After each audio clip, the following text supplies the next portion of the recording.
Ladies and gentlemen, welcome to the Star Road 2021 Year in Review. Tyler, are you ready to send this year out the door? I couldn't be more ready than I am right now. This year has been very interesting for a lot of reasons, for both you and I, but we just went through everything kind of in our planning before the episode and everything. And there is quite a lot to talk about in terms of things that have happened this year in our realm of gaming and just other interesting stuff. So we'll do our normal news.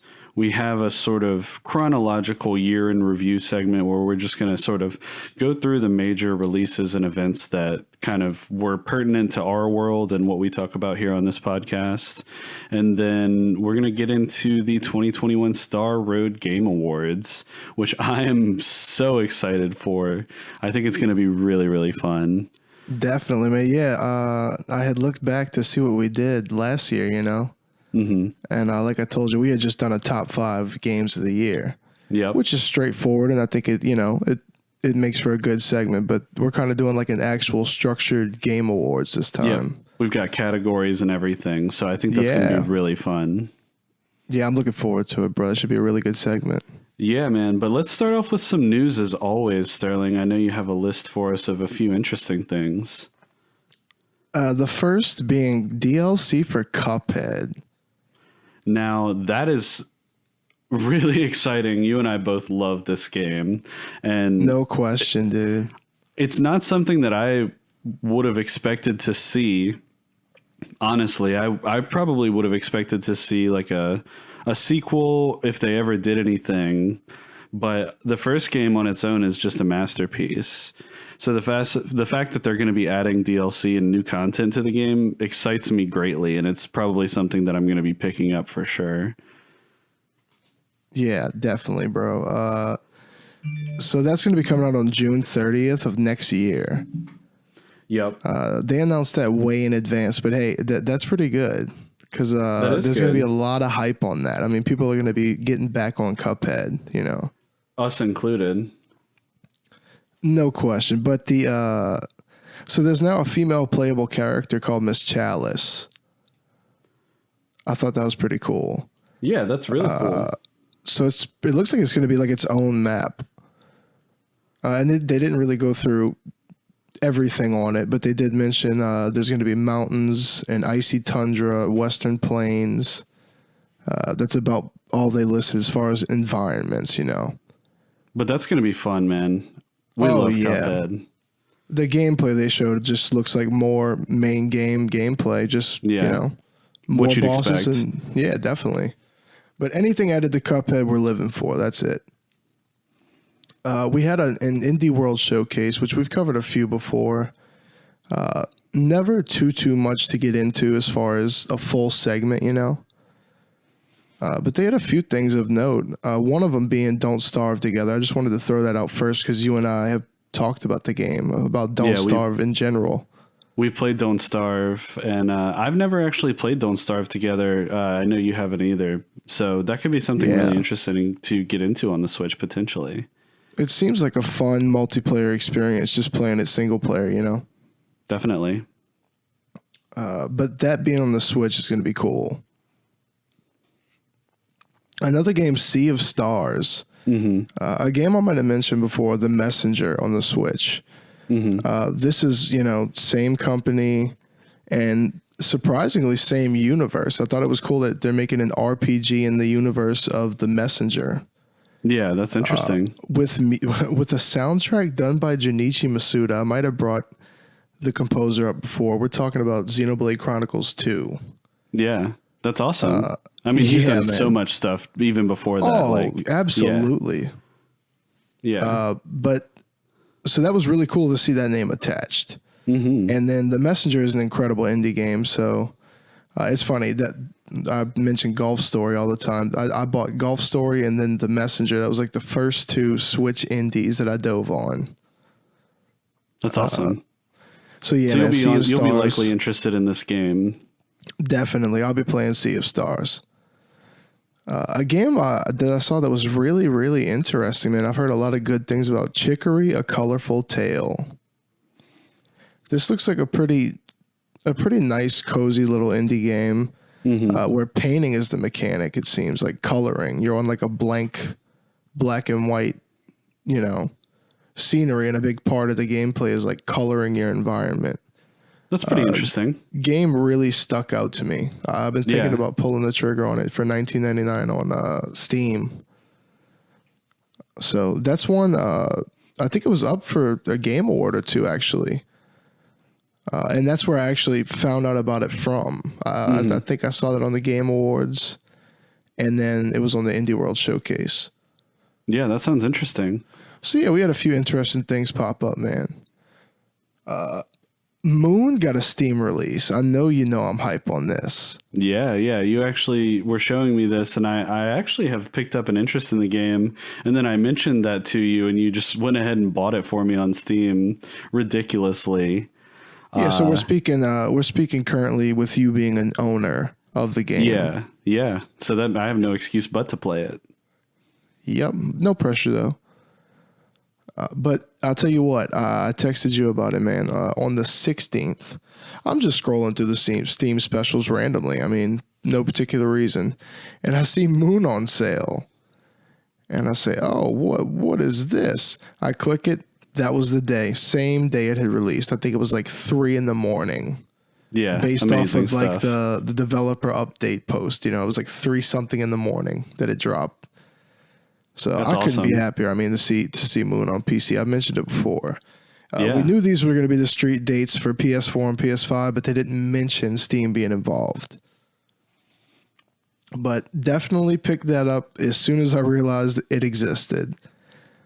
And currently playing it again, like I said. Yeah. But yeah, you can get a deal on that. Not to do 3 shop early, but you can get it from $18.99 to $17.09 until the 22nd. Pretty cool that they'd launch it with a sale as well. Yeah, we'd like to see that for sure. Yeah. I had briefly mentioned the Analog Pocket to you.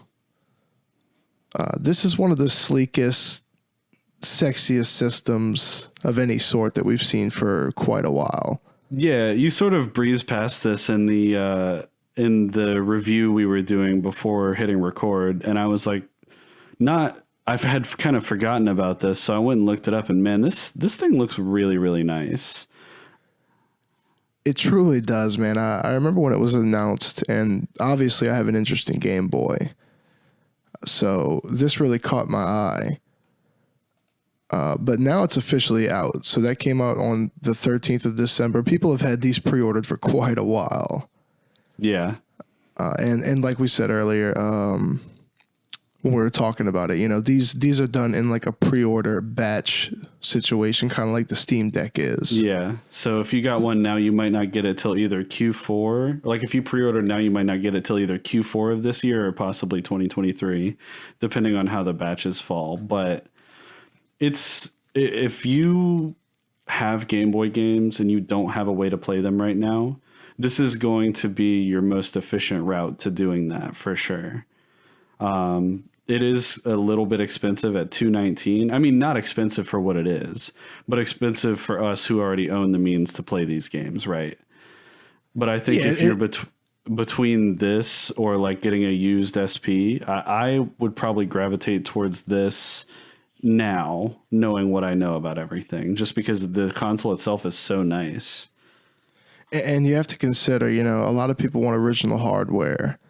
Totally. And, that's where I am most of the time. I have a modded DMG, but with the price of modded DMGs, if you were to buy one without, doing it yourself with a bivert module and the whole 9, the price of some of these makes, I know it's $219 now, but this thing started off at $199.99. That's not terrible when you consider some of the prices I've seen on modded DMGs. Mm-hmm. It may not be original hardware per se, but this is pretty sleek technology. I'm a fan of 2 buttons for Game Boy. I know it's got the 4 buttons on the pocket, the Analog Pocket, but the visual, just the display itself, I think I could get used to it. No question. And just the fact that it's compatible with everything you want from the Game Boy perspective. It's compatible with all versions of the link cable, which is massive because when you start talking about Pokemon games, we've talked about this on the podcast before, the link cable specificity that you have to use is specific to the game, not to the console you're playing it on. So that is pretty interesting. And, you know, the fact that it supports all those different pieces is really nice. I think that's the first thing you asked me about it was, does it support the link cable? Yeah, definitely. And it also obviously can't gloss over this. They sell $100 dock as an optional accessory with this thing that puts out 1080p and can pair to Bluetooth controllers, including like the Switch Pro controller, PS4 controllers, anything like that, which is pretty awesome. Like, that is really what you want. Like when you start talking about these aftermarket or, you know, these types of consoles, having a feature like that is going to make it all the more, you know, desirable. And not to mention the other systems that it's capable of running. Yeah, there's a $30 adapters for it. There's a few different systems from that era that they're kind of able to support with adapters. The only one that's out right now is the Game Gear, but they have other stuff like the Atari. There's a couple different ones, but yeah. Yep. Neo Geo Pocket Color, TurboGrafx 16, Atari Lynx. Yep, exactly. So covering some serious ground. Neo Geo Pocket Color is such a cool system. I'd love to own one. Well, you could. All you need is an adapter with this thing. Yeah, I guess you're right, technically. But anywho, that's all we really have to say on the Pocket. It was something that we were on the fence about covering on the news, but I actually thought that it was pretty cool. Just this, you know, the Game Boy centric conversation that we have on this podcast. It seemed like a good fit. Not something that I will probably pick up personally, unless it becomes available, maybe used for less, probably years from now, to be honest. But really, really cool. And like I said, if you don't care about original hardware and you need something that plays any Game Boy game, I mean, you're not going to do much better than this if you want something that's brand new. I might have bought this thing if I didn't get my modded DMG like I did. Mm-hmm. Honestly, I think this thing is worth a purchase if you happen to have a Game Boy library. Definitely. And you don't have like a backlit way to play that, you know? For sure. The backlight is huge. No question. Because, you know, a Game Boy Advance with no backlight can play all three Game Boys as well. But this makes a big difference. I mean, this has also got rechargeable battery, obviously. I think it said, what is 6 to 10 hours you can get out of it? More, all you could ask for. Especially with the resolution on there and everything. That's perfect. Yep. But that about does it for the news, bro. I think we're going to get into just kind of like the rundown, man, of the year. The 2021 just year in review. Yeah. So we had a bunch of games on the list. Feel free to take your liberties, Sterling, with the list and omit anything that you feel is like not worth mentioning. But we kind of just notated every game that we've either talked about or been sort of aware of this year that's relevant to our interests, sort of chronologically by release date. So we're just going to kind of run through them, chat about them. You know, how did we play it? What's our thoughts on it? Kind of just like the general mood about the game and just reviewing how it came out, Sterling. Anything else you want to say about that? Not really, man. I think looking at our list, I don't think anything needs to be omitted. I think everything's worth mentioning, even if we just gloss over it quickly. Okay. That sounds good. The first one that came up earliest in the year is one that you have a lot of emotion about. And that was Hitman 3 on January 20th. Yeah, so I actually tried out the demo for the cloud version on Switch, and I believe you did as well, right? And it was we wanted to see what the performance was like. Yeah, it was absolutely terrible. Whereas I I know I've used similar streaming type services on my network before with the same exact type of connection and everything, and how to play, I know what to expect, right? Mostly I'm not going to say that I have flawless connection all the time, but I know what to expect out of these types of stream games when I play them, and this did not deliver anything even close to that. It was absolutely miserable, and I just am not really a big fan of paying a lump sum for a game as a service with a potential end date. So yeah, I'm sure the game was great on other consoles and everything where you could actually download the game in its entirety. I haven't played it, but yeah, that's all I have to say about that. Yeah, I like the Hitman games, but I didn't have I do too much too. feeling I'm a big fan. For a new one in particular. But when you talk about cloud streaming it and seeing what we saw, Yeah, it's just not it was ideal. pretty rough, but man. It was really rough. I was shocked. Luckily, a lot of this list is really positive stuff. Totally. We're starting off on a shit note, but and on February 11th, we got something I couldn't be more positive about, and that's Little Nightmares 2. The anticipation for this game, it's so crazy. Actually, when we're talking about the awards and just, not to shatter the fourth wall or anything, but just talking about this year's games and, that type of thing. I went back and watched the trailer for this game that came out 2 years ago. I'll never forget the day that trailer dropped. And to the fact that was 2 years ago is crazy. We knew about this game for so long, and it felt like such a long wait to get to it, But then it was worth it.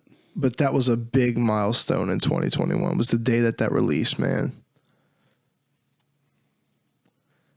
We may have a little more Little Nightmares content for a future episode. We talked about a little homework assignment. I don't want to tease it too much right now because I'm not sure about it yet, but I think that we may have some more Little Nightmares content in the future. Without a doubt. That's a possibility. And it's always going to be mentioned. And it definitely will be mentioned at least one more time this podcast.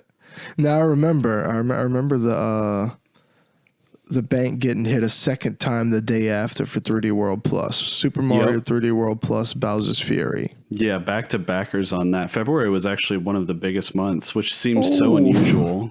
Yeah. Definitely. February was popping, man. We got to experience Bowser's Fury for the first time. That was our newest 3D Mario experience. That was a pretty big moment for the year. Yep. Kara, my fiance and we played through the entirety of 3D World Plus, and the bonus worlds and everything over the course of the year gradually. And I got to say, I love this game, man. I really do. We still have to get into Bowser's Fury as far as the co-op side of things because we really tried to fully complete 3D World. But yeah, man, I am really, really excited to continue playing this game because it was so satisfying to play all the way through it and everything. Yeah, that was a big one, dude. That's one of the biggest on the list in my opinion. Bravely Default 2 on the 26th of February. Yep. Now that was an anticipated release for us. I mean, any of these big Square Enix hard hitters were usually completely there for. Yeah. This is a game I let my buddy borrow, and he still has it at the moment, and I haven't had time to play it, so not a big deal. What I wanted to ask you, Sterling, we haven't actually talked about the game that much. How much time have you actually gotten with this? I think I put in a good 20 hours. I didn't finish it. But I definitely got some good time in with it. Something else came out. I'm sure I could look at this calendar and I mean, a lot of stuff came out right before and after it, yeah. Yeah. But no, man, I got I think a good 20 hours with the game, and I think it's fantastic. And you're not done with it by any means. No, I'm not done with it. That's in the backlog, as we always say. Yeah, the RPG backlog is too much. Yeah, I do a lot of hopping around with my RPGs. That's one thing about me. Yeah, I still need to play through Bravely Default. But a big moment for the year, man. Tony Hawk Pro Skater 1 and 2. That was that was a great game. Definitely not on the Switch yet. No, but on everything else. Yep. Yeah. Which I picked it up on PC right when it came out, and I played the story through to completion for sure. Like, that was a really fun time with that game. I do intend to play it some more because I just love Tony Hawk. But yeah, really, really happy to see this come out and be received so positively. So hopefully we continue getting more Tony Hawk games in the future and everything. If I'm not mistaken, I think that was the same day as Bravely Default 2. I don't remember that, but that seems to be the case. Yeah. But one that we talked about, Pac-Man 99, April 7th. So I guess March was, yeah, it's cool to see another one of those 100-player, online exclusive games for the Switch. Definitely. But it's funny looking at this, and I think we talked about how we were going to have a break in March, ahead of time, and then actually nothing from March made the list for the year review. So we needed about a month's break. I mean, all these releases, the money were dropping, But then the money must be dropped when something like new Pokemon Snap comes around on April 30th. Yeah, that was a great game, man. You and I both have talked about recently. We need to get more time into that game because there's a lot to do that we haven't done. I'll just put it that way. Definitely. There's a lot to do in general. That's the thing. That's what's crazy about it. I put a lot of time into the game, and I still didn't even scratch the surface. From what I saw my girl doing. There's so many paths and just so much to that game, man. Resident Evil Village, May 7th. That was a big one. I haven't played this. Have you actually gotten a chance to play it? I have not either. But it was quite well received, which we love. Yeah, I think it was up for a couple awards. At the Video Game Awards, and I mean, I can imagine it's really good. I mean, it's hard to picture it not being good. Definitely. So, it's anytime we get a main entry Resident Evil game, I just feel like it's going to be a big deal. For sure, good or bad. Yes, good or bad, because I mean, every numbered Resident Evil isn't particularly good. We know this. Another one that you had mentioned whenever we got into it, Miitopia came out on May 21st. Very well received game. Yeah, I have heard a lot of people say that they love this game, but I just have not ever played it. I don't really know exactly what it's about, but I know it's kind of continuing the sort of style of gameplay from like Wii Sports and Wii Sports Resort and everything. It's not exactly sports related, but it's sort of in that same design vein, if I'm not mistaken. Yeah, I remember this was hot on 3DS. I specifically remember when it came out on 3DS, and it was a pretty big seller, if I'm not mistaken. I don't think either of us picked up the game. I played the demo extensively, but Game Builder Garage came out June 11th. I don't know anything about it, really. I have definitely still an interest in the game, but I don't really... I've not actually seen much in terms of gameplay or anything like that. Yeah, I played the demo and kind of messed with the basics of it, and what I really did was watch a lot of YouTube videos of custom content. Yeah. It was really cool seeing what a lot of people did with the creation of the game, like the tools available. Yeah. It reminded me of Mario Maker. I think that's comparisons we started drawing like right when the game was announced and everything. Definitely, and that type of thing creates appeal to us specifically. No doubt. Now, this game came out of early access June 16th, Cruelty Squad. I brought it up. I think it went into early access January of the year.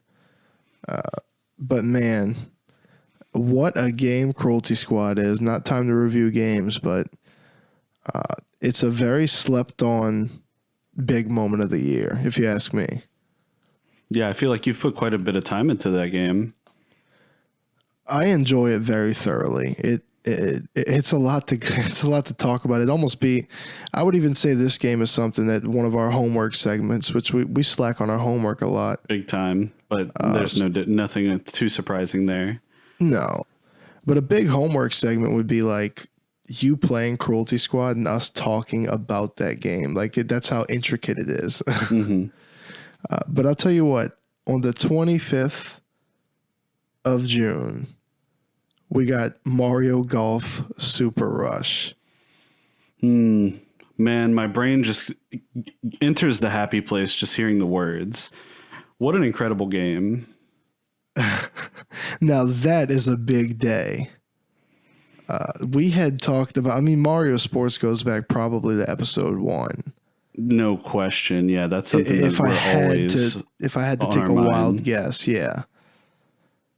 But that was the biggest moment in Mario Sports, obviously, for us since we've been doing Mario this. Kart 8. I mean, honestly. Yeah. We're not big fans of the Olympic Games. I'm sure those are great, but that's never really hit on what I'm looking for. Yeah. I totally understand and I totally agree. But one that we didn't see. Oh yeah, you know what? Tony Hawk Pro Skater 1 and 2, same day as that, we got a Switch release. Yeah. Are you ever gonna pick that up? I know you were interested in it.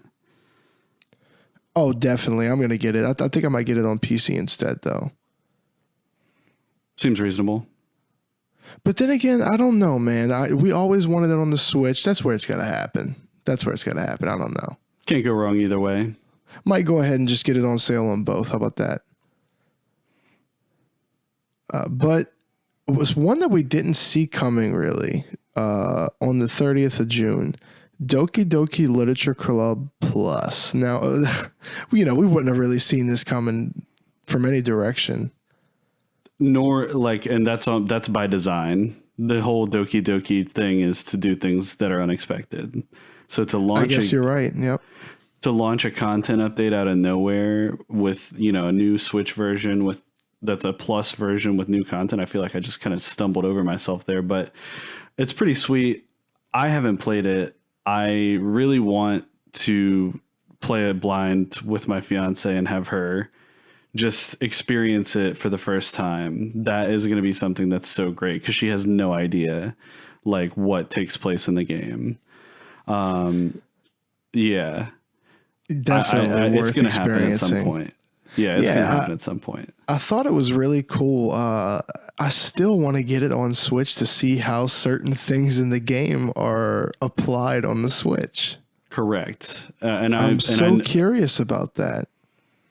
And there's supposedly additional story content as well, which I have seen every storyline on the PC version of that game. So I would love to see what else they added for sure. Definitely, man. That's one I slept on. We can't get all these releases. Well, let's just be honest. It came out the same week as Mario Golf, man. I mean, it is what it is. It is what it is for sure. But later on next month, July 16th, we saw Skyward Sword HD, Legend of Zelda Skyward Sword. And this is funny, man. You're on recording saying that you were interested in this and planned on picking it up on this very podcast. And I don't think that ever took place. You can't always go by what you say. I just think it's funny. I think it's interesting.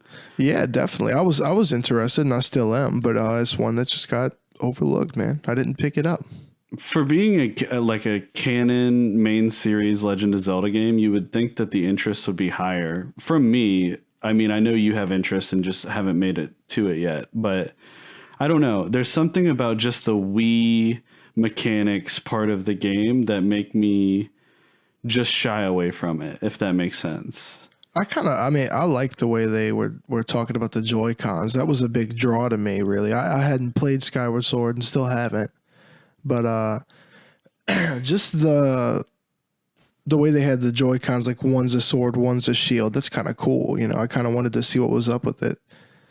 But it's funny to think, you would think I'd be more into getting it because I haven't played it. But if it was like Windwaker HD, we would have been on that shit day one. Why do we not have that on Switch, Sterling? It almost sounds weird to say out loud if we would have had it, like it doesn't exist. I can't honestly believe that has not made its way from Wii U to Switch yet. What is No, I what can't is the either. holdup, man? What is the holdup?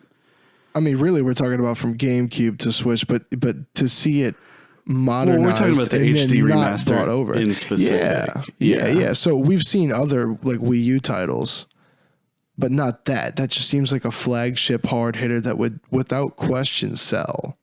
Yeah, I mean, it's not like it came out. I mean, it would have come out around the same time as stuff like Tropical Freeze, Pikmin 3, other games that we've seen brought over. I understand that the first port of those games was on the Switch, whereas I guess this would be the second port. It would be a port of a port, but I don't think that would stop them because they don't really have to do much to the game, in my opinion, at all. No. Like I don't think they would have to really change the controls. The graphics are perfectly fine on the Wii U version. Yes. Like I don't know. Just bring it over. I don't know what the deal is. I don't either. I think we'll see it for sure, but for some reason they decided to do Skyward Sword first, and they'll, hopefully not Which by I have itself. no issue with. But I think we should. I just think it's strange to not have seen Wind Waker HD. It's like by now. Definitely, Because we speculated on a collection. We thought that Wind Waker might have been on a collection of some sort. I'm surprised that didn't happen. Yeah, it's possible. I mean, we're starting to get access to more and more main series Zelda games on the Switch, to the point where who knows? I mean, have we seen like a Twilight Princess HD? Was that a thing that ever existed? Probably not, right? Not that I'm aware of, man. I don't think so, I think it just came out on GameCube and Wii. So that's a game that could be eligible for something like that at some point. We'd have to see. Definitely. That's highly speculative, but I feel like that's a great game that I've never played, that I would instantly drop 60 on for a Switch port. No questions asked. I played Twilight Princess all the way through. I remember that. Somebody I knew had a Wii and had the game, and I actually went on a rampage. Yeah, that's nice. I've never just had a chance to play the game, strangely enough. Cool that it was on GameCube as well, though. Totally. They always do that with Zelda, though, it seems like, which I love. Yeah, people don't have to feel excluded, We saw something interesting on July 21st, and that's a Pokemon MOBA called Pokemon Unite. Yep, and we actually fired this up for a few games each and had a good time with it. Yeah, man, and I recall mentioning that I had planned on going back to it. Never did, to be honest with you. I didn't go back to it. I do have a buddy that actually grinded the ladder for a little while, though, on this game, and he really had a good time with it. Oh, no shit. Yeah. That might be it might be something we have to revisit, but there's so many multiplayer games you and I are lacking on anyway. 100%. We haven't really played anything on the N64 online library, which is a big bad feel. Yeah, even though I did mention I started my Paper Mario file, loving it.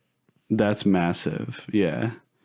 That's another thing that came out around this time that we can talk about, is the N64 library. We're talking a little chronologically here, but that was something we didn't have in our initial list that I think is worth mentioning, is that whole collection that has come out. Yeah, that was in October. I thought we'd mention that later on. That's fair. But after Pokemon Unite, we had Great Ace Attorney Chronicles on the 27th of July. This was a game that were we going? No, go ahead, brother. I was just going to say, I told you as we were making our list here that I saw this game at GameStop yesterday, actually. I was doing a little Christmas shopping at the mall. I always have to be popping into GameStop. Just even if I don't lay a finger on a single thing, I just like to go in, eyeball what's on the shelves, and at least move on from there. Evaluate the situation. Correct. So I did go in, went over to the Switch section. They had Great Ace Attorney Chronicles on the shelf, which I thought was pretty cool, pre-owned for $35. I didn't pick it up. Spent a lot of money yesterday that wasn't on video games, so understandable. Yeah, so But I am interested in it. I love Phoenix Wright, and we kind of have our second found love for Phoenix Wright since they released the first collection on Switch. So It's all documented, bro. Yep. definitely looking forward to playing this. Yeah, I haven't gotten around to playing it, man. I was talking about how, day wanting it, and I didn't pick it up. It's just another one of those releases, man. Not enough hours in the day to play all these games, man. It sucks. I know, man. But no, that's one I'm definitely going to be doubling back to. No question. But man, you want to talk about the biggest day of the year, almost. If not the biggest day of the year, really, it was the big re-release of Quake. Mm-hmm. That was August like your 19th. Christmas come early. Oh man, and I didn't even think about it until you brought it up, how I get this newfound love for like OG Quake 4 months prior to like this reckoning, this new age reckoning of original Quake. Yeah. Kind of bizarre. Really nice though. Unbelievable. It's like it's such a random thing for that to happen to. Like, it's like if I was like, man, I rediscovered my love for like PsyOps or something. Yeah. And then there's like a major PsyOps renaissance. Obviously, it's not a 1-to-1 comparison, but it's like Totally, there was no attention on the game beforehand when this happened. Not really. Not that we were cognizant of anyway. Not at all. And like we talked about, I was at first playing the game totally unoptimized. You'd have to, tweak it yourself to get it looking decent, or just that Steam version. That Steam port of an old PC disc. Yeah, which I purchased for you, funny enough. And then this content update comes, and all of a sudden, this launcher is all of it. Something that's totally new and like streamlined and optimized for like modern setups, which is awesome. Yeah. And this is a perfect time to mention when I talked about this recent Horde mode update, and I played the Horde mode. It's awesome. But I also played an add-on that was added to. Now, I kind of glossed over this, dude. But the add-on called Honey, which was done by Machine Games, and they also did the expansion packs, like the Dimension of the Past, Dimension of the Machine, some of the newer Quake content. They did that, and this is like a whole kind of a campaign. I didn't realize that, what this truly was, but it's called Honey. So amazing that they're still adding content even now. Yeah, no question, dude. Now I think this was previously released, but it is cool that things like Dimension of the Machine, like this was specifically made for the re-release of Quake. Like, you see a brand new campaign. And this is the second add-on that's available on the Switch actual side of things, right? Yeah. Everything is all same, every platform. Mm-hmm. Because with the add-on thing, I mean, they came out the gate very strong with Quake 64, just built in. Yep. You already own the game. All the content's there. Like I said, I'm looking forward to a Sega Saturn port. If they put that on the add-ons, it'd be so cool to play that primitive ass, like, odd Sega Saturn port with a mouse and keyboard. That like janky 2D, like janky, like not even the game really, like a rebuilt version of Quake that could run on the Saturn, like playing Doom on the Atari. Yeah, like apparently the controls were so rough that playing it with a mouse and keyboard would be great. Like, even playing Quake 64. A Quake purist such as yourself will love experiencing that, at least. If not, definitely. If not grinding out the whole game that way, just playing it and seeing what it's about. Yeah, man, I have like this infatuation with the 64 version of Quake. Mm-hmm. And in its own little right, kind of like I think Quake 2 on 64 is interesting in its own right. I've never played the Sega Saturn version. I've seen it many times, video of it. I'd be curious to play it, so maybe we'll see in future add-ons. I could see that happening. It was one of the only other, console releases for the game, really. So it's not crazy to think we wouldn't see it. And we're seeing Nintendo and Sega buddying up here. Obviously they are more than buddied up at this point. They're tied together at this point. But that's a pretty good point. Yeah. Yeah. I mean, we have Genesis Online built into That's what a I'm getting subscription. at. Yeah. Yeah. So, I could go on and on about the Quake re-release, but that was And a we big will. day, man. We do have more time to talk about this potentially. Yes. A pretty highly anticipated game, Psychonauts 2, August 25th. Yeah. We were talking about this. This franchise has kind of like gotten its licks over the years in terms of the games are great, but for some reason, nobody tends to play them. I'm not 100% sure why, and it always seems to be a bridesmaid when it comes to awards. That was the case for the first one, and it seemed like I know the second one has been critically received well, as was the first one, but you and I haven't played it, and I think it's kind of the same thing. I don't know. There's something weird about the franchise that I'm not sure, but I have a definite interest in playing this game. And the original, which I've never really played. Yeah, the original I played, and I think it's a great game. It's one of my little brother's favorite games, actually. But I recall it being very good. But it's funny, yeah, like you said, there's something strange about it. Like we know that a Psychonauts 2 is going to be good, but we don't pick it up necessarily. And I'm sure that's the case with a lot of people. It's been a tough year to try and get all the games in, though, as we keep mentioning. Yeah, the next one on the list is a prime example of us not being able to get a game in that would be otherwise an obvious pickup. And that's Warioware Get It Together, which came out on September 10th. Yeah, this is a game we actually played the demo together while you were here briefly. And we had a lot of fun playing the demo. I want to say we actually played through the demo in its entirety right away. Yeah, and I don't even think the game was out yet, to be honest with you. I think we only had the demo. That's correct. But that short experience really got me intrigued by the game and wanting to play it some more. So yeah, this is not the end of the story for this game, I don't think. No, not by any means. We were just talking about if this went on sale earlier, and maybe a Christmas present here holiday or there. Events. Yeah, you never know.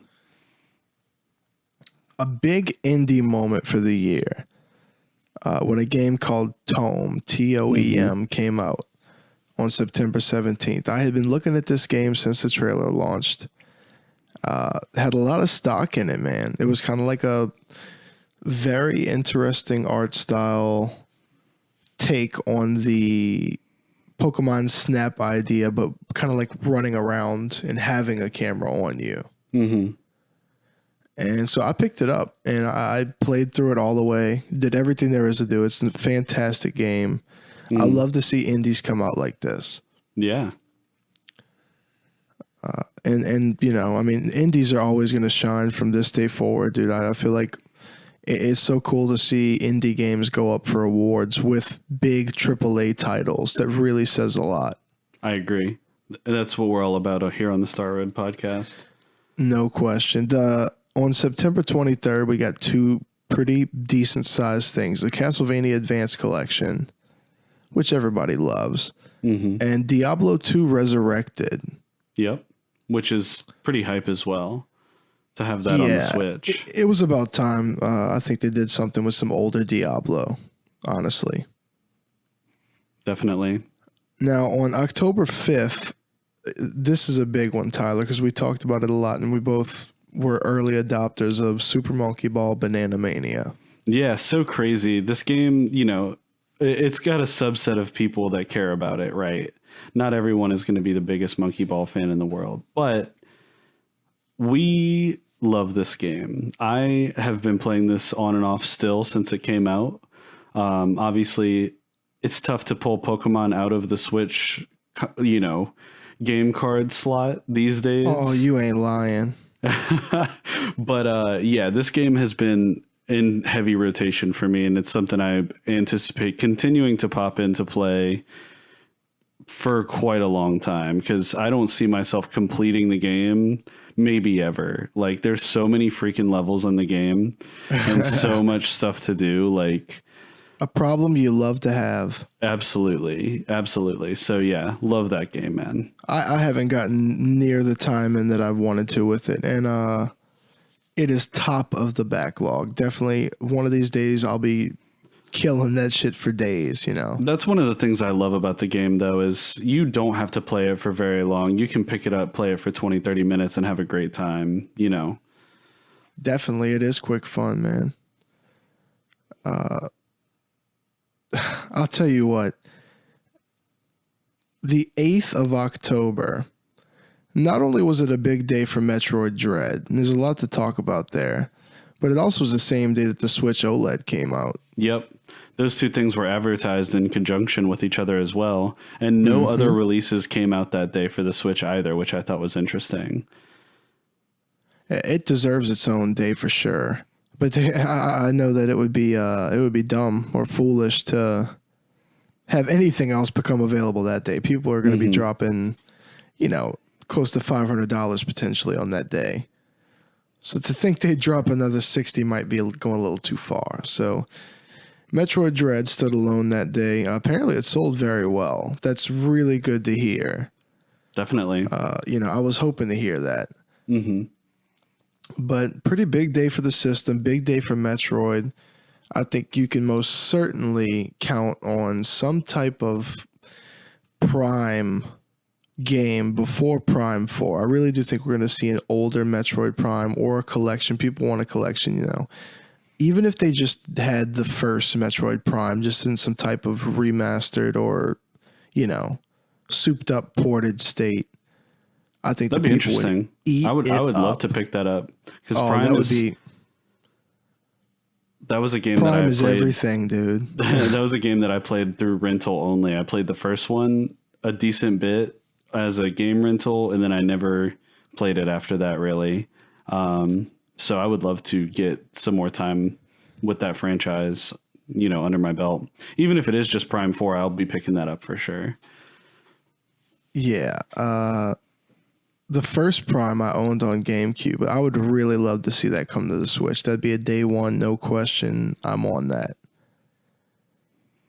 But Metroid Dread, Switch OLED, big day for the Switch, big day for gaming. I mean, Metroid, bro, It's not every day it's not every day we get a new Metroid game, as you've seen, But the 28th of October, we'd be seeing a game you were anticipating very highly.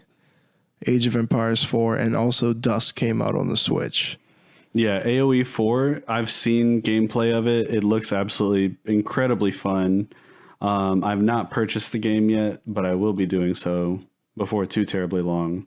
And I'm really interested in playing it and seeing how it compares to 2 and everything. That's all I really have to say. Maybe I can get Sterling to play the game with me since it's a new game.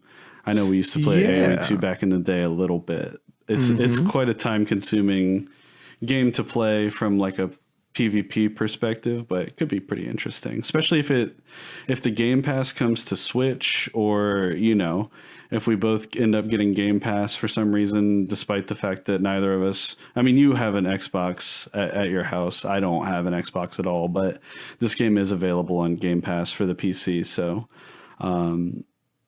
you never know. Could be something we get into at some point. I will definitely be getting into it one way or the other. Yeah, I think we talked about you streaming it to me so I could see what's up with it. I was going to definitely watch you do some.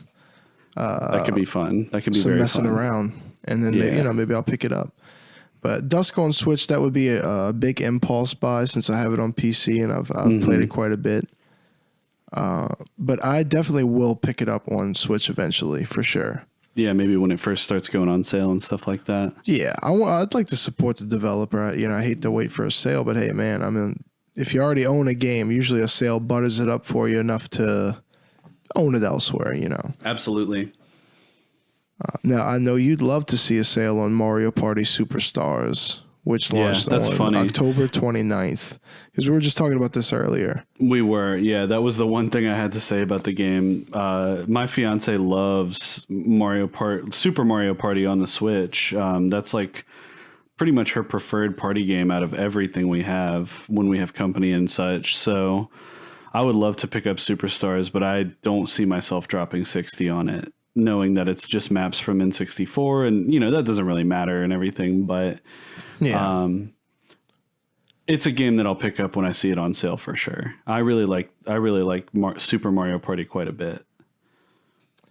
Yeah, it's definitely one that I'll be looking out for. I mean, we can expect to see maybe one of these $40 sales, sometime in 2022, maybe. Definitely. And it's also the type of game I feel like I might be able to find physical used, perhaps on eBay or something like that, for $45 before too long. Very true. Yeah. On the same day that we got the GTA Definitive Edition trilogy, it's funny calling it Definitive Edition at this point. Mm-hmm. We also got Star Wars Knights of the Old Republic on Switch. That was definitely worth mentioning on November 11th. Definitely. So we know that Knights of the Old Republic was received well because it always has been, but the GTA trilogy wasn't quite in the same situation. No, that one had a little bit of a bumpy ride at release. Still holding off on that one for now. Just, I don't know. I'll pick it up eventually. We saw. Do we have this on the 3 shop? We don't, right? We can mention it now. But I'll tell you what. Yeah, this is something that really speaks to a lot of the talking we've done about this trilogy. Yeah, so right now, even though the game just came out, it's on sale for 20% off, $47.99 from $60, which is certainly more enticing at that price. But the fact that it's on sale so soon gives me a very extreme sneaking suspicion that it will continue to go on sale and potentially even on a deeper discount in the future. So we'll see what happens with that. I'm still attracted to getting a physical copy for the Switch, but I'll tell you what, dude, I think there's a lot of time on this sale. We'll do some thinking between now and then. Definitely. But now this collection really has done a lot of turnarounds that most games don't do. I mean, we're talking about like a month between announcement and release, and then we're talking about like a month between release and sale. 20% off too. 20% off already. That's not something you usually see. It's breaking the norm in a lot of categories, man. Yeah. So we'll see. We'll see what happens. I do think I'm going to hold off and see if I can catch it for 30, physical or digital. I think I'm all over that, We'll have to see. Definitely. We'll have to see. Yeah, but I think it's only appropriate that us, being in December now, this is going to be the last episode we have for the year. The last thing on the list, is potentially the biggest: Pokemon Brilliant Diamond and Shining Pearl. Yep. On November 19th. I feel like it was just yesterday. It does. It does feel that way. It was actually just today that I finally beat the story of the game. Finally beat Cynthia. It took me quite a few tries.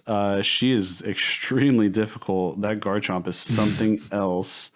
I did have one tragic situation where I did get the win, but then my last Pokemon died to Rough Skin at the same time, so it did not actually count as a win. That was pretty rough. That was like on my second try, and then it took me until like the 7th or so to actually make it happen. But all that being said, the game was fantastic. I just unlocked the post game, obviously, right before we recorded pretty much. And so really excited to get into the game. Really excited to get into the post game. Dude. Yep. I mean, we reviewed the game in almost an hour. So I forgot. I didn't realize the segment was that long. That's hilarious. Yeah. The segment was 50 minutes or so, which I found to be hilarious because usually that would be considered like a hefty discussion. We just reviewed the game. Correct. So that says a lot about the games, Yeah. But what a year it's been, Tyler. I mean, any final thoughts on the year? I mean, of course, we're not talking from a personal standpoint as much as we are gaming, but I think gaming-wise, we've seen quite a few interesting things, man. Great releases, some that fell short, like the GTA trilogy, you know. It seemed like it was kind of a bounce back year. Last year with the pandemic and everything, a lot of things got delayed, canceled, sort of like put on the back burner, where we didn't see as much in the second half of last year. And then this year, I think people got their processes in order. They kind of, were able to get back to work a little bit, and that showed really, and especially the second half of this year. Like, we've seen quite a few games come out, and it's exciting. It gives me hope for the future that we'll continue to see a lot of new games from the franchises we love, and new things that we couldn't even possibly conceive of yet, and everything like that. So yeah, man, pretty excited for what the next year is going to bring on top of this one. Yep, we got a lot to look forward to already, man, and you never know what gets announced, you know. You never know if we got a direct coming before the year's over. I mean, there's 11 days left of the year or so.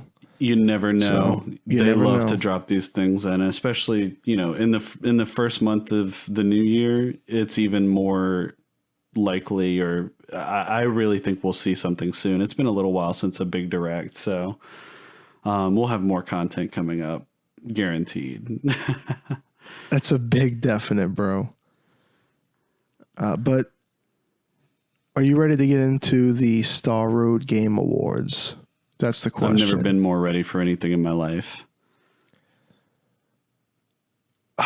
So we sat down, we talked about this. We decided to go with a collaborative mindset, which, if I'm remembering correctly, that's what we did last year with the top 5 games. I think you're right, yeah. That was really easy to collab on, because I feel like us picking the 5 best games of the year, we were really on the same page. No question. There's a lot of the same games on our radars. A lot of these highly anticipated releases we're both looking at, and interested in. Definitely. So I think collabing on the list just feels right, man. I agree. I'm going to start from the bottom here. So most innovative. Mm-hmm. This was the last category we decided to put into this. We kind of took 10 categories, some of them from the Game Awards, some of them maybe tweaked a little bit to our specification, Yeah, and at least one totally unique, if not more than one. Yeah, but the first one, being most innovative, had to go to Metroid Dread. Yep, and this is one that they totally took the Metroid gameplay style and added about 10 layers of complexity to it, from what I understand. They truly did. The innovation, when you bring up that term, we talked about certain games, how you expect games that come after others to just be kind of like a bit of an advanced version. So I thought, going into this, this is going to be Samus Returns on the Switch. It's going to be a little spruced up from the 3DS, obviously. But they really made this, they kind of reinvented the whole just 2D Metroid formula. Mm-hmm. I mean, the objective is still, similar, but the controlling of Samus is just on a whole nother level. So the control is a big part of the innovation, really. The graphics are a whole nother thing. I mean, the game looks so beautiful. It's funny to think something that, they could have cut corners graphically, and I think people would have still loved it, even if it just looked like a higher res Samus Returns. Mm-hmm. But they kind of went above and beyond with it, to the point where it's up there with Luigi's Mansion, in my opinion, with best graphics on the Switch. Especially running as fast as this game does. A lot of high speed action. It's not a slow game by any means. Mm-hmm. So too many good things to say about Metroid Dread. It won best action adventure game at the Game Awards. Would have loved to see it. We love to see it. Would have loved to see it win Game of the Year, honestly, but that's the way the cookie crumbles, bro. That's right. The most surprising Game of the Year, I think we both agreed on, man. Super Monkey Ball Banana Mania. Absolutely. This game blew me away, man. It really did. It was a big promise that was lived up to. That's a great way to put it, because this is something that both of us sort of were aware may be coming in some way, shape, or form for quite a while. There was a lot of speculation about this game leading up to it, and it delivered in the best way possible and kind of just went above and beyond everything you could expect from what it is, which is like an amazing compilation of every Super Monkey Ball game up to this point. Like, I think it was an unbelievable game, and I'm really, really happy to own the physical copy and everything. Definitely, bro. And I sent you a picture when I went to Walmart recently, confirming that there actually is sealed single copies, nothing special about them, copies of the game. Yeah, which was interesting because we couldn't really track down a SKU on that before the game came out or even right after. So yeah. So seeing a stack of them, was pretty interesting because we hadn't seen it up to that point. But I'm pretty happy to own the little anniversary edition that we got, though. The manual's beautiful. You can go through the manual and basically tell how much of a love letter the game is to the whole series. Definitely. So they really delivered on that. You love to see it. The best content update I think we've seen, it's got to be Quake. Yep. And not just in the quality of, how it was redone, but just the content that becomes available. Definitely. I purchased all these mission packs that became available, like Disillusion of Eternity, Scourge of Armagon. I purchased those separately. Mm-hmm. When I got really into Quake, I went ahead and purchased the mission packs. And it's so funny that when I go to launch Quake, I have the option to launch OG Quake and each mission pack separately, or the Quake re-release. That is interesting. There's no reason not to launch the re-release because the mission packs are built in. But I can still launch the individual launcher for the mission packs, which is very interesting. That's even more. So when we actually were making our list, we kind of compared this content update against the GTA trilogy, which is not fair. The games are two very different things, but we did sort of think about this game in the context of that game, where this game released free content, stuff that was DLC in terms of these map packs and mission packs and everything. As well as updated graphics, UI, everything for free for the existing SKU of the game. And now this is the first time you've mentioned this, but you have the ability to launch the older games, like the older version of the game at any point. You certainly do. GTA did everything completely opposite to that. They just removed the older game and they charged $60 for the HD version. I love where you're going with this because I like to think when we talked about these, we didn't think about GTA being in the running. We thought about them as polar opposites. Completely. Now, because you can really turn off the new textures in the Quake re-release. You can make it look chunky if you want. Which I know you love. Oh, I love it. Absolutely love it. And I love the new textures. Do you play chunky or no chunky? I've been playing no chunky. I know that's not like me, but I mean, I like to mess with the graphic setting. From time to time, I like to take off the new textures and kind of mess with the look of it, Mm-hmm. But I think they did a great job with the new textures. We didn't dive deep on the whole big point that it was released on the Switch. I mean, not only did this get a re-release, but it became available on the Switch at the same time. $9.99, which is unheard of on the Switch for any game. And you can still get it like when I got it for you. I think it was on sale for $4.99. Quake was always on sale. It's old software. A lot of these old games go on sale all the time. Yeah, and I think I saw Quake go on sale even after the re-release for $6.99 on Steam. Yeah. So to see them do this and charge almost nothing, and then in the case of already owning the games, nothing. I gifted you the game. You're actually gaining paid content for no additional money. Absolutely. And then your promise continued support. From day one, they said they were going to continue to add content, and they have. Which is unbelievable.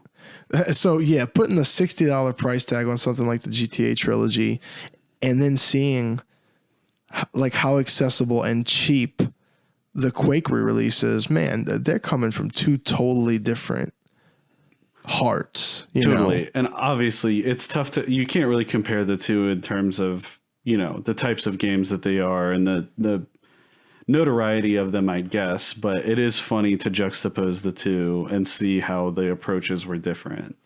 I think they could have charged $19.99 for Quake on the Switch and it still would have done well. So the fact that they did it for $9.99, I'm just really happy to see that. I think they could have charged $29.99 for the GTA trilogy and not ran it through a graphical re-render, and that would have been more desirable, to be honest. People would have been they would have been half as upset if they would have paid half as much. Well, and I mean that eliminates most of what people are upset about, which partially is the graphics being so strange. Right. But yeah, that would have cost them half the work and then they would have gotten twice the sales. Like, I don't know. Anyway, we don't need to dwell on GTA. This is the Game Awards, not the not the worst games of the year. We'll see. The best audio design, I had to give it to Little Nightmares 2. Yep, and I'm right on board with you. It's a balance. Not only is the original music in the game so incredible, which follows suit perfectly with the first one. I love the music that it was composed for Little Nightmares. Mm-hmm. But just the atmospheric audio design as well. The ambience. I mean, even, just with the demo, you got to see that just that whole package, just that environment. And there's so many layers to it. Just to think that they came out with an enhanced edition, later on in the year. First play, it's hard to consider enhancing the game, but they did it. Yeah. And the audio design is just incredible. It had to be given to Little Nightmares 2, man. Yeah, and this was in this. If we had not done a collaboration, this would have been your game of the year. Potentially, it was in the running for Game of the Year. I really highly considered it for Game of the Year. I think a lot of people, like when games come out in February or earlier in the year, like this one, it's easy to forget. It's easy to forget because I had to actually remind myself of the release date. It seems it's been a while. But that did, in fact, come out this year, man. And that really was the epitome of hype releases for me. Mm-hmm. But yeah, best audio design at least goes to Little Nightmares 2, man. Yep. The best family game we did some talking about, and we had to land on New Pokemon Snap. No question. This is the definition of what you want in a family game. And I'm actually really excited, potentially, who knows, could have a family or, something like that years down the road, but I'll still have this game then. And I think that it will be perfect at that point to introduce a kid to gaming, to photography, to Pokemon. Like, I really, really feel like this game has it all in terms of what you want from a family game. Definitely, and whenever they talked about Super Mario 3D World plus Bowser's Fury being in the running for the actual Game Awards with New Pokemon Snap, I'm sitting here and I'm weighing it out, and I'm like, oh, well, I guess with Bowser's Fury, you get a little more multiplayer, Mm-hmm. But then the more you think about it, dude, New Pokemon Snap is the type of game that one person plays, and it's just such an experience to watch. And not only that, you can interact with the game without picking up a controller, because absolutely, if you're playing a group of people, look over there. Oh my God, was that this? You know what I mean? Exactly, dude. Exactly. Quick, turn around. Yeah, I think that's perfect for what we see from a family game. No questions asked. Slam dunk pick for me. Definitely, man. It doesn't take too much thought, really. Yep. That comes highly recommended. The best sports game of the year. Same situation here. Even more highly recommended, perhaps. And it's also one I think you might have mentioned was a potential game of the year for you. Yeah, that's correct. Mario Golf Super Rush. If we did our individual lists, this was something that I was seriously considering as my game of the year. And I don't think you'd be crazy in saying so. I mean, it was one of the most exciting releases for us, dude. It's the game I'm pretty sure that I've actually put the most hours onto that has come out this year, if I'm not mistaken. That's pretty awesome, bro. I mean, I put quite a bit of time into it, but I've been lacking recently, at least.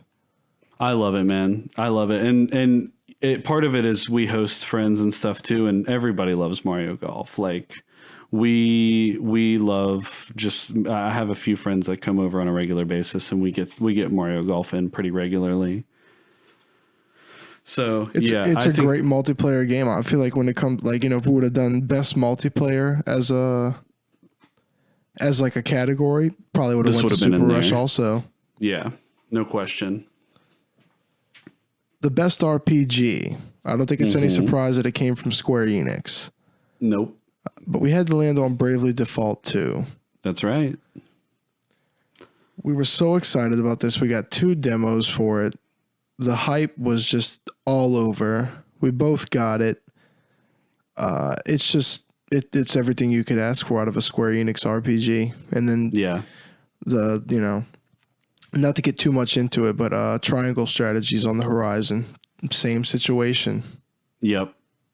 Just maybe even a little more hype because we love that Octopath presentation. We just we eat that up. Fire Emblem kind of like tactical RPG situation. Yep. I'm living for that. We might as well just move straight into the most anticipated by bringing up triangle strategy. Can't wait. Do we actually have a release date on that? I know we didn't talk about this in our planning, but I want to say it was spring. March. Yeah, I think it's sometime in spring, March. Sounds right, 27th or something like that. Maybe end of March. But yeah, we both love these type of tactical RPG games. This is going to fit squarely into the pantheon of great Square Enix RPGs, especially March 4th, 2022, bro. By the way, March 4th. Oh my gosh, that's so close to now. That's so exciting. I can't wait. It's going to be a great time. Yeah, so that's our most anticipated. Now we talked about another one that was hot in the running, and that's Kirby and the Forgotten Land. We haven't gotten an official release date on that. We just got spring 2022.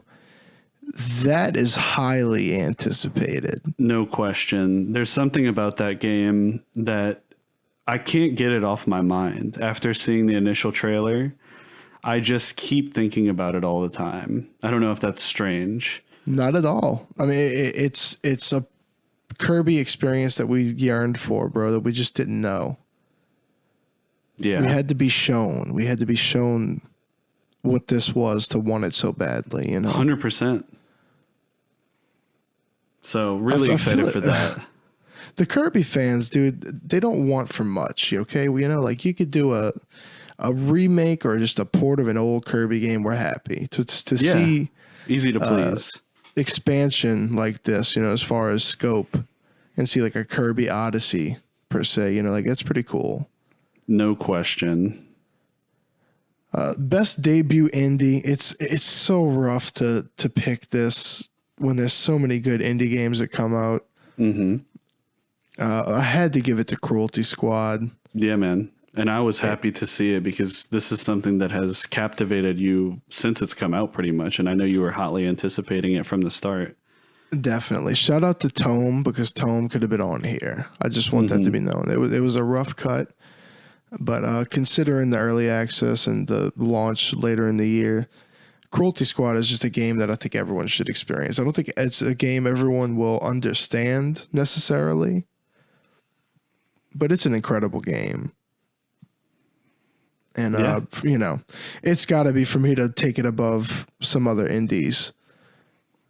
But we've seen some great indies come out, man. Definitely. That's a rough one. That's really a rough category. A lot of these are really pretty easy and no-brainers, like sports game. I mean, we know what that was. Yep. But I think the Star Road Game of the Year should, at this point, come to have been expected. And this was, honestly, I would say at least half of the games that we talked about on this year could have been in this conversation. Metroid Dread, Little Nightmares 2 was on your list. Mario Golf was on my list. I mean, pretty much most of what we talked about in terms of games that came out this year, it was a hot contention for sure. Oh, it was a running, dude. It really was. But it had to be Pokemon Brilliant Diamond and Shining Pearl, Tyler. It's kind of a legacy. We have a history with this game, and it predates the game's announcement because it's something that we speculated potentially coming out as early as maybe the first episode of this podcast. And before that, even, between us. So yep.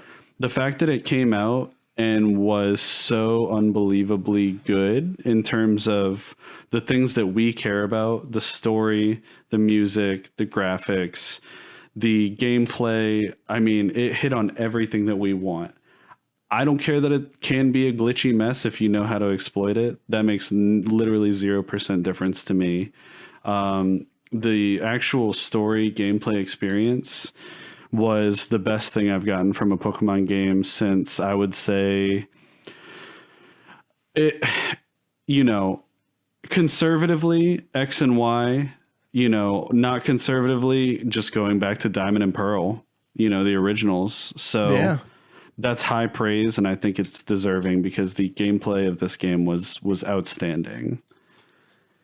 Definitely. It couldn't be more deserving a game of the year, to be honest with you.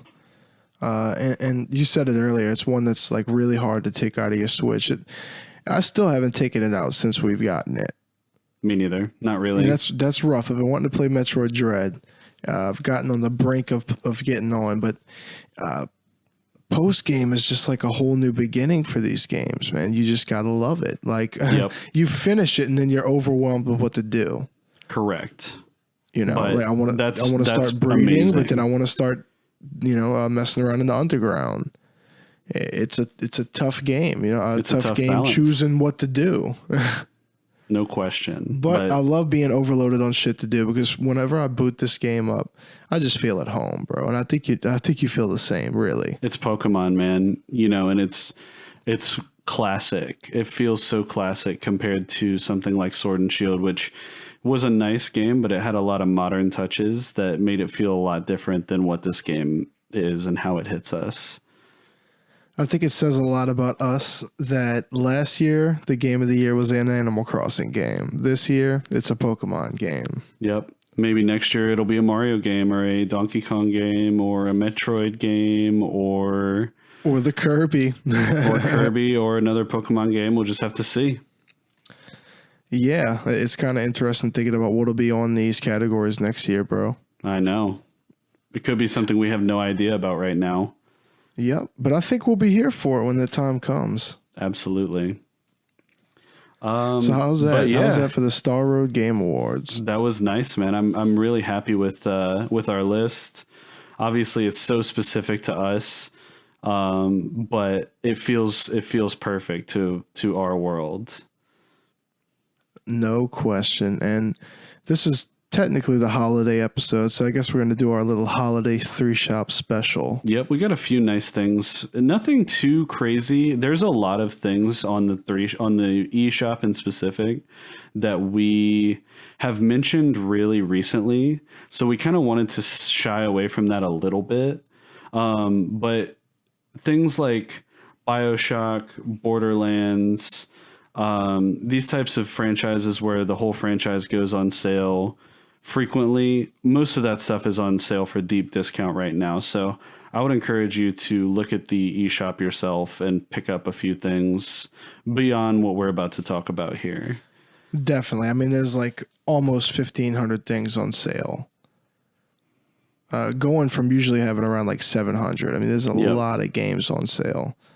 But, we picked out a few mentions. One of them, when I saw that Final Fantasy Crystal Chronicles was on sale, I already had the game on. So, of course, we had to look deeper into the deal. I haven't seen it on sale for 30% or more, more than that yet. Mm-hmm. But it's currently on sale 60% off, $29.99 to $11.99. That's a deep discount right there. Until the 30th. Yes, that is a very deep discount. That's double what we usually see. Yep. So, and we I tell you also see all the other Final Fantasy games pretty much in the eShop for around 50% off, give or take, if with the same time frame. First things first, go ahead and pick up 7 and 10 if you haven't. Yep. And Crystal Chronicles, I think now would be the perfect time to get that as well, because we've never seen it on sale for this price. Definitely. You know, this is a remastered GameCube game. It makes me think. Imagine if we can get more remastered GameCube games for $11.99 a piece. That's what we want. That sounds like a good deal to me, man. You can get your custom Robo for $12. God, that would be incredible. Just give me custom Robo with online. That's all I want. You'll pay more than $11 gladly. I'll pay 60 for custom Robo HD with an online lobby. I'll pay 60 day one for that. And the DLC commitment. And the DLC, yeah. Charge me. Kickstart This one, I'll help. This one, I can go ahead and say it. I'm going to be purchasing on my girl's Switch, and she's going to be surprised by it. Burnout Paradise Remastered. Yeah, I actually already purchased this on this particular sale. I was telling you earlier, there's not a ton of games in my life that I've 100%ed. Obviously, quite a few Nintendo games in childhood, and then as I got older, it became less and less frequent. But this is a game that I owned on PS3 and went out of my way to 100% because I really, really enjoyed the game. It's a Burnout game in the sense that you have challenges for making big crashes and stuff, but it's also just a straight up racing game, and it's got a sort of open world lobby system, kind of similar to like Midnight Club or, GTA in some sense, like where you kind of just drive around and then you join up to missions that way, which it's really, really nice. So if you've never played this game, $9.89, you'll get a good few hours of enjoyment out of it. I'll tell you that right now. I'm sitting here thinking about it. I might actually pick that up for myself as well, man. That's the best sale we've seen on it. You predicted that this would happen eventually. This game was $50, $60 a year or more, a year to a year and a half ago. Yeah. So that, along with Need for Speed Hot Pursuit Remastered, same date, 12/25. That's also on sale, 70% off from $39.99 to $11.99. Yeah, and that's interesting because I never actually played the original Need for Speed Hot Pursuit or any Need for Speed games, but I'm well familiar with the genre and everything, and I think that's got to be a nice pickup as well. Definitely, man. That's another tempting one. Pretty serious drops on these prices. Definitely. That's what we most want to see is games we're interested in with 50% or more discounts. Yeah, that's a pretty good ballpark, dude. Now, Blasphemous we brought up a few times. Mm-hmm. And it always goes on sale good, man. I mean, $24.99 to $6.24, 75% off until the 5th of next year. Yep, that's a January. Long sale. It's a pretty long sale. They just had some new content drop recently, and they announced it too. So I think I've said it before, man. Getting the game this cheap, perfect time to get in, see what's up, see if 2 might interest you. Yeah, and get in on that when it's brand new. Excellent. It's a pretty awesome game. But we also have a little Steam 3 shop, and it's very RPG heavy. I just got to say that.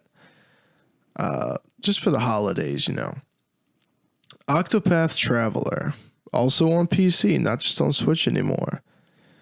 We're talking down from 60 to 30, 50% off. Now, if anybody hasn't experienced Octopath Traveler, you are not hardly ever seeing a 50% off sale on the Switch version. I've never seen that.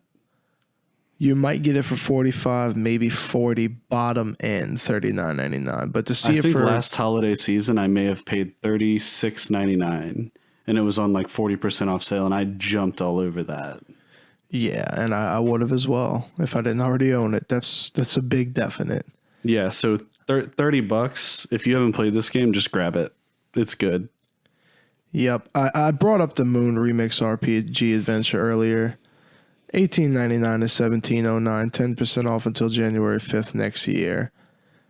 Not a crazy sale, but to see it go on sale coming out of the gate, just got put up. I mean, it's like $2 off, man. Now you don't have to worry about this being a good sale or not. You own it. Yeah, I appreciate that, by the way. Yeah. So all they did was save me $2 gifting it to you. Much appreciated. And $2 when I purchased it. Very generous of them. Chrono Trigger, classic RPG. We love it. And you love to see it 50% off from $15 to $7.49. Yeah. That's until a classic. the 22nd. If you haven't played it, just play it. Absolutely. I mean, most people should know what's up, but Chrono Trigger is an incredible game. I think our boy Junichi Masuda did music on that game as well, if I'm not mistaken. We talked about Sea of Stars earlier, the new game coming out. So $7.49 for Chrono Trigger. That's a pretty no-brainer pickup. It's a you could always emulate it, I guess, but if you're looking to have some type of official version to play, to boot up through Steam, $7.49, bro.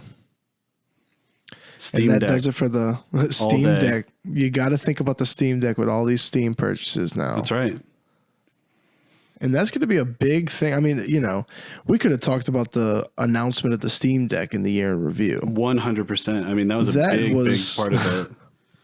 I think the fact that we're sitting on the back burner, there's still so much more to talk about.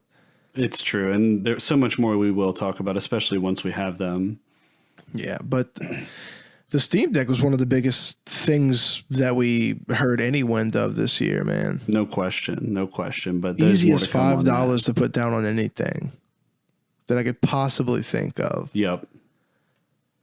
But that does it for the Holiday 3 Shop and the Holiday episode, Tyler. I think we've come to the close of the year and to the close of the podcast. It's been a good year for the podcast. It certainly has, bro. I think we've made a lot of very enthusiastic episodes about some good shit. There's always something to talk about, and we're always here to talk about it. There is. Man. I feel like we've never really had a hard time coming up with topics for the podcast yet. There's so much. If anything, the majority of the work is sifting through if we have too many ideas. Correct. But if you have any questions, comments, concerns, or feedback, please reach out to us on Facebook, Twitter, YouTube, etc. Or you can send us an email at starroadpodcast@gmail.com, and that is going to bring us to the end, Sterling. It certainly is. We'd love to wish everybody happy holidays, a happy New Year. I think we'll be back on here New Year's Day or something like that. I think we'll just right make around there. The end of the year. But we'll see you guys in 2022. We certainly will. Let's get this year out of the door. Everybody be safe, be happy, take it easy, and thank you for listening to the Star Road Podcast. Peace.